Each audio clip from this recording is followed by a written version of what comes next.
Próximo senador inscrito para discutir a matéria, o líder Jacques Wagner.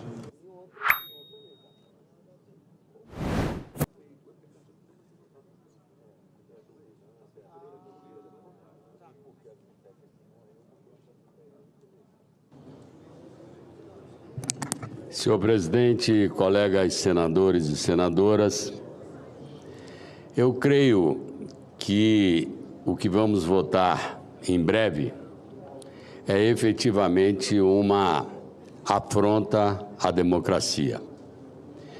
O que aconteceu no dia 8 de janeiro e foi preparado em vários dias anteriores foi nitidamente a tentativa de um golpe contra a democracia e contra o resultado eleitoral. Eu que fui do Colégio Militar do Rio de Janeiro, eu nunca vi acampamento na frente de quartéis. Nunca vi um acampamento na frente do quartel-general do Exército Brasileiro aqui em Brasília. Tentar minimizar o que aconteceu no dia 8 de janeiro é um convite a que em outros momentos se repita o fato que aconteceu. Lutamos na Câmara dos Deputados para derrotar esse projeto, que na verdade poderia até vir a socorrer aqueles que foram induzidos à depredação, mas não poderiam jamais alcançar aqueles que pensaram, planejaram e financiaram os atos de terror do dia 8 de janeiro, e não só no dia 8 de janeiro, porque quando estávamos na transição, no hotel onde se abrigava o presidente eleito Luiz Inácio Lula da Silva, várias vezes incêndios foram tocados em carros em volta do hotel, ou os carros-bombas que foram colocados perto do aeroporto. Então não há como minimizar os atos do 8 de janeiro.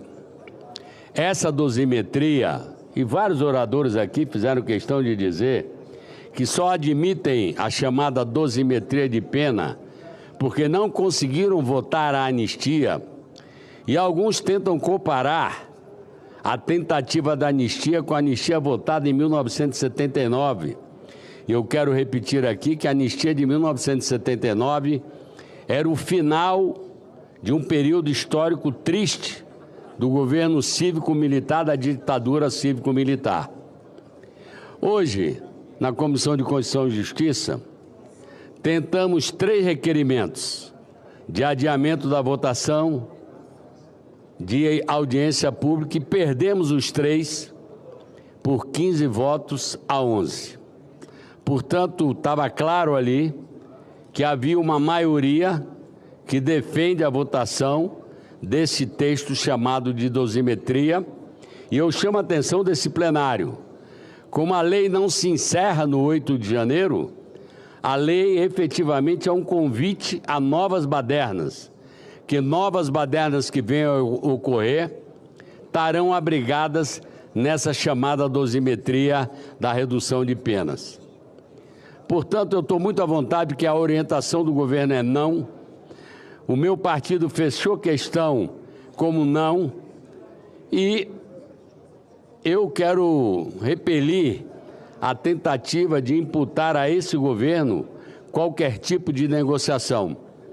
Fui à Comissão de Constituição e Justiça conversar com a oposição e considero que esse procedimento é normal no jogo democrático, simplesmente para não postergar a votação dessa matéria e não postergar também a votação de outra matéria que eu considero fundamental para o povo brasileiro, que é a votação do projeto que iremos votar em breve, o 128, que diz respeito à taxação das bets, dos bancos e dos bilionários.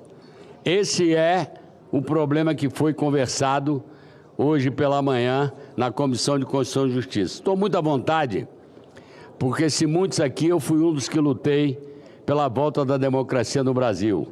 Abri mão de me formar numa faculdade de engenharia no Rio de Janeiro para poder lutar pela democracia. Portanto, se muitos aqui são defensores da democracia, não são mais do que eu. Respeito a todos e gostaria do respeito também à nossa postura. O que foi feito foi aquilo que se faz normalmente no Congresso Nacional. A negociação entre quem pensa diferente e, portanto, para que a gente possa ir ao final aquilo que define o jogo democrático. A votação que será feita em breve. E quero reafirmar o voto e a orientação do governo pelo voto não e o fechamento de questão do meu partido, o Partido dos Trabalhadores, contra a democracia. De resto, cada um terá a sua responsabilidade, votará pelo que eu entendi numa votação nominal e, portanto, cada um saberá como votou nessa matéria. Muito obrigado. Vários senadores que estavam inscritos para falar pediram para falar no momento da votação. Então eu aceitei 6 senadores que solicitaram, fizemos contato e nós vamos falar no período da votação. Esses 6 senadores vão se manifestar enquanto os senadores e senadoras estiverem votando. Apenas 2 senadores ainda estão inscritos para fazer uso da palavra na tribuna. O senador Fabiano Contarato e o presidente Renan. Com a palavra o senador Fabiano Contarato.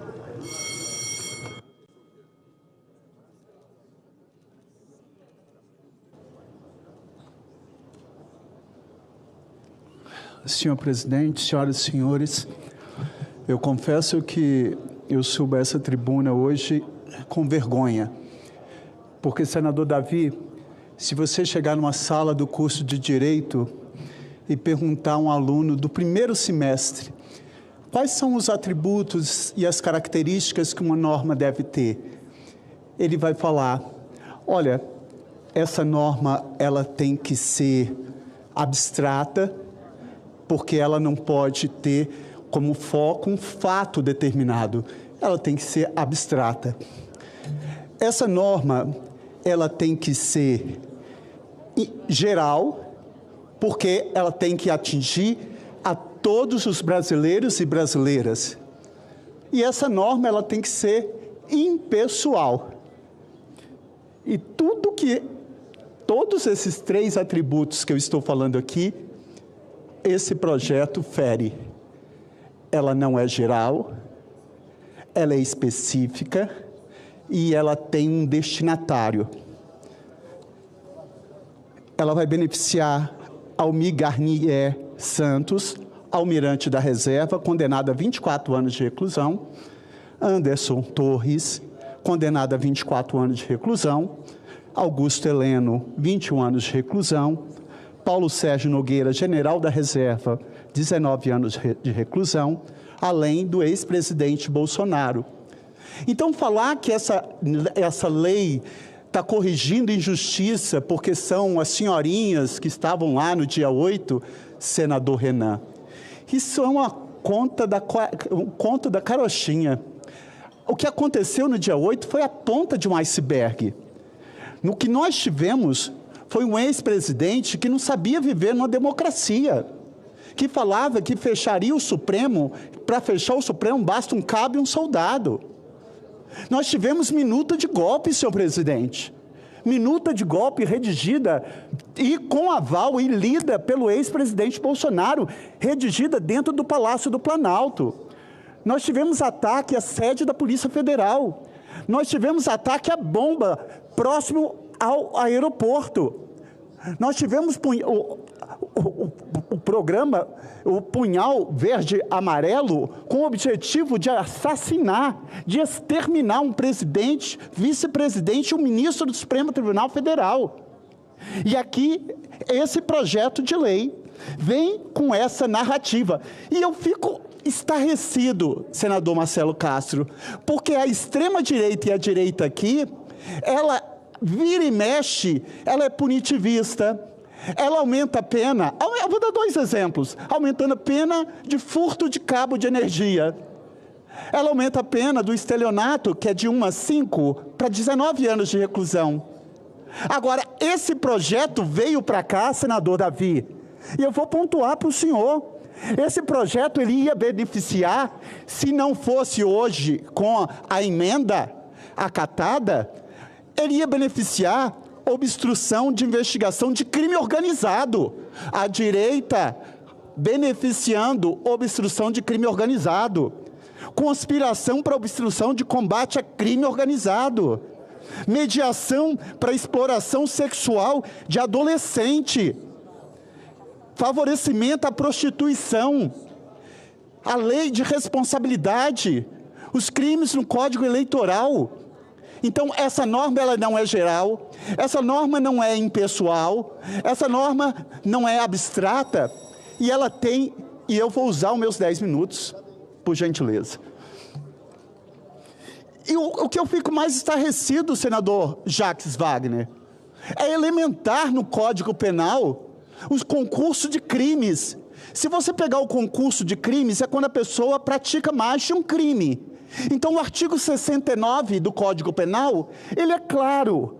Quando o agente, mediante mais de uma ação ou omissão, pratica 2 ou mais crimes idênticos ou não, aplicam-se a pena cumulativamente. Ora, então se uma pessoa pratica um estupro e depois mata, são 2 ações, somam-se as penas. Depois ele previu o concurso formal. Quando o agente, mediante uma só ação ou omissão, pratica mais de um crime, aplique-se a pena de um só deles, ou a mais grave, aumentada. E o crime continuado, também chamado continuidade delitiva. Aqui o que nós estamos querendo fazer? Nos pior crime, isso é uma autofagia. Como pode a Constituição Federal estabelecer aqueles crimes que, por sua natureza, são hediondos constitucionais? Porque se você pegar a lei dos crimes hediondos, que é a lei 8.072/90, que elenca ali o rol de crimes hediondos, é uma lei infraconstitucional. Mas o legislador constituinte do dia 5 de outubro de 88, ele foi muito inteligente, porque ele falou, eu não saberei o que o legislador ordinário vai colocar como crime hediondo, mas desde já eu quero aqui colocar alguns, como a prática do racismo e todos aqueles que atentarem contra o Estado democrático de direito. Então, essa é uma lei que já é inconstitucional, porque nem por objeto de emenda à Constituição, por força do que determina o artigo 60, poderia se estar. É como se a Constituição aquecesse a atacar a própria Constituição. Isso é um processo de autofagia, com um destinatário específico. Ah, não, é para beneficiar as senhorinhas. 564 dessas pessoas foram beneficiadas por acordo de não persecução penal. Sabe quantas pessoas, de todas que foram presas, foram condenadas a penas acima de 12 anos? Nem 5%. Então nós estamos aqui, legislando com o endereço certo. O ex-presidente Bolsonaro, e eu volto a falar, todos esses que estão ali, Almirante da Reserva, o Anderson Torres, Augusto Heleno, porque foi para esse. Sabe por quê, senador Davi? O senhor me perdoe o desabafo. Quando essa casa quer legislar de forma contundente, ela faz contra pobres e pretos. Mas quando alguém da cúpula, envolvendo, principalmente atacando a Constituição, isso era para todo o Senado Federal se envergonhar. Eu me envergonho do que o Senado está dando uma resposta hoje para a população brasileira. E hoje pela manhã, por um equívoco, eu tive que votar, e estava numa cirurgia e votei contrária, favorável de um erro, e que eu faço aqui o meu processo de remissão, porque todo mundo sabe que desde o início eu sou contra a anistia. Desde o início eu sou contra redução para quem atenta contra a democracia. Porque o melhor terreno para plantar e colher direitos é a democracia. E onde já se viu, nós legislamos e tem um rol de crimes contra o Estado Democrático de Direito, que são crimes hediondos constitucionais, que têm que ser inafiançáveis, insuscetíveis de anistia, graça, indulto, imprescritíveis. E agora nós vamos falar, não, sobre o pretexto que vamos beneficiar as senhorinhas que não tinham nada a ver ali com o fato, nós vamos aqui, na verdade, tendo um destino certo, que é o ex-presidente Bolsonaro e sua claque da cúpula que tem que estar cumprindo a pena. E digo até mais, ele tinha que estar cumprindo pena por todos os crimes que ele praticou na pandemia, na CPI da Covid, que nós apuramos. Agora, o que nós estamos fazendo aqui é um momento de vergonha. Eu, enquanto humilde professor de direito, quando falar das características de uma norma penal ou de uma norma dentro do processo legislativo, eu vou falar, eu voltando para a sala de aula, se assim Deus me permitir, eu vou falar, olha, no Senado não é bem assim, porque eu vi a edição de leis que não foram abstratas, que não foram impessoais e que não foram genéricas. E isso me envergonha saber que o parlamento, a pretexto, sabe-se Deus, porque discurso escuso ou que está por trás disso, nós temos aí essa probabilidade de aprovação desse projeto de lei da dosimetria, que eu sou radicalmente contra, e hoje eu fiz, e eu volto aqui fazer essa reflexão, já estou concluindo, presidente, mas esse processo veio de forma assodada da Câmara. Esse projeto já ia passar direto aqui, sem passar pela Comissão de Constituição e Justiça. Esse projeto, eu fiz um pedido de audiência pública, negado o pedido de audiência pública. Esse projeto foi pedido vista, gente. Vista é um direito regimental de até 5 dias. Não, vamos dar 3, 4 horas para a gente aprovar aqui com um destinatário específico. Mas não terá a minha digital. E eu faço um apelo aqui, porque esse tipo de comportamento que agora está... até excepcionalizar uma regra geral da parte geral, que é o concurso de crimes, para falar que, olha que absurdo, se for quaisquer crimes contra o Estado Democrático de Direito, que são os piores crimes, vamos condenar só na pena do maior e aumentar essa pena. Isso está ferindo o artigo 69, concurso material, que eu quero aqui, mais uma vez, deixar claro, quando o agente, mediante mais de uma ação ou omissão, pratica 2 ou mais crimes idênticos ou não, aplicam-se-lhe a pena cumulativamente. É uma vergonha, eu estou envergonhado e quero pedir perdão à população brasileira pelo que o Senado está fazendo hoje. Muito obrigado, senhor presidente. Fala, galera da Folha TV, não se esquece de se inscrever aqui no nosso canal para assistir programas como Folha Notícias Manhã, Folha Notícias Noite, o nosso Folha Entrevista e o nosso Barzinho das Meninas. Muitas coisas bacanas a gente acompanha por aqui e a gente precisa muito, muito do apoio de vocês para nosso trabalho jornalístico, investigativo, de curadoria de conteúdo, com vocês ajudando no nosso Pix, folhademocrata@gmail.com, ou mandando superchats, valeu demais, e os recursos financeiros, tornando-se membro do nosso canal, no nosso curso de jornalismo básico, para você ficar muito bem informado a respeito de tudo. Queridos e queridas, muito obrigado pela presença de todos vocês. Vida longa e próspera. Cuidem-se, cuidem dos seus e não esquece de se inscrever aqui na Folha TV. Até mais!